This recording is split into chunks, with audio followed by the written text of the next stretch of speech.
Ma'am, Modi ji को आज उनका जन्मदिन है, ऐसे में लोग पूछ रहे हैं कि भाई मोदी जी पद पे बने रहेंगे पीएम या इस्तीफा दे देंगे, आपको क्या लगता है? सबसे पहले तो मोदी जी को जन्मदिन की शुभकामनाएं मेरी तरफ से।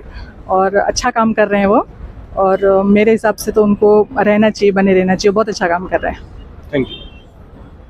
आपका नाम? मोहम्मद एजाज।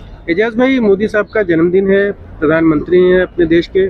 जनता लेकिन ये भी सोच रही है कि क्या मोदी जी इस्तीफा दे देंगे या फिर अपने पद पे बने रहेंगे, क्योंकि उनकी ही पार्टी का नियम है 75 साल के बाद कोई सक्रिय राजनीति में नहीं रहेगा। एक नागरिक के तौर पे, युवा के तौर पे आपको क्या लगता है? मोदी जी को पहली बात तो उनकी जन्म स्थान की बहुत बहुत शुभकामनाएं। और मेरा कहना तो ये है, बीजेपी सरकार में नौकरी नहीं मिल रही है और खाना पीना महंगाई बहुत हो जा रही है, और उनकी सरकार में, बीजेपी सरकार में घर भी तोड़े जा रहे हैं। तो हिसाब से मोदी जी को अब रिटायरमेंट ले लेना चाहिए हिसाब से तो। अमित जी, मोदी जी का 75वां जन्मदिन है, बराबर। लोग ये भी पूछ रहे हैं कि शुभकामनाएं देने के साथ में कि क्या मोदी जी रिटायर हो जाएंगे? देखिए, अगर आदमी कैपेबल हो, अगर बंदा कैपेबल हो तो उसकी रिटायरमेंट का हमें क्या बेनिफिट मिले।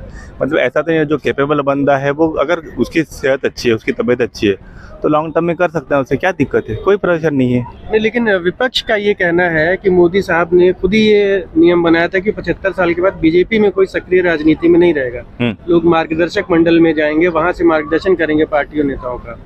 तो उस हिसाब से क्या उनको अपने नियम को पालना चाहिए, फॉलो करना चाहिए, या फिर? देखिए, ऐसा रूल्स अगर आप देखोगे तो विपक्ष की अगर आप बात करोगे तो जहाँ तक जब भी हमारे अर्थ मंत्री थे उनके 93 तक थी, तो उनके टाइम पे भी हमने कभी ऐसा भेदभाव नहीं किया था। हमने कभी भी क्या टैलेंट को आगे बढ़ावा दिया था। कभी एज फैक्टर हमारे लिए कुछ नहीं था। आज अगर कोई बंदा अच्छा कर रहा है तो एक एज के फैक्टर को लेकर हम क्यों उसको पीछे खींचे। अरे 75 का मैं तो बताऊँ, और 10 साल भी अगर मोदी जी की सेहत अच्छी रहे तो देश आगे बढ़ रहा है, उससे देश को ही फायदा है ना। अगर कोई आप एज वाला बंदा लाओगे, अगर वो कैपेबल नहीं रहेगा, जैसे कि विपक्ष का कोई बंदा हो, आप जानते हो उनका नाम, अगर वो कैपेबल नहीं है और वो देश को पीछे लेगा तो उसका क्या फायदा। नियम इंसान के लिए बने ना, इंसान नियम के लिए थोड़ी बनाए। नियम अच्छे है, लेकिन वो कैसा होना चाहिए कि अगर इंसान की भली भांति है, इंसान के बेनिफिट में है, तो वो जो उनको थोड़ा डिविएशन हो जाना चाहिए, हमें ऐसा लग रहा है। नहीं, देखा जाए तो काम तो अच्छा ही कर रहे हैं, तभी है पूरा यहाँ पे। काम अगर अच्छा नहीं करते तो शायद बहुत सारी सरकार आई, वो चली गई।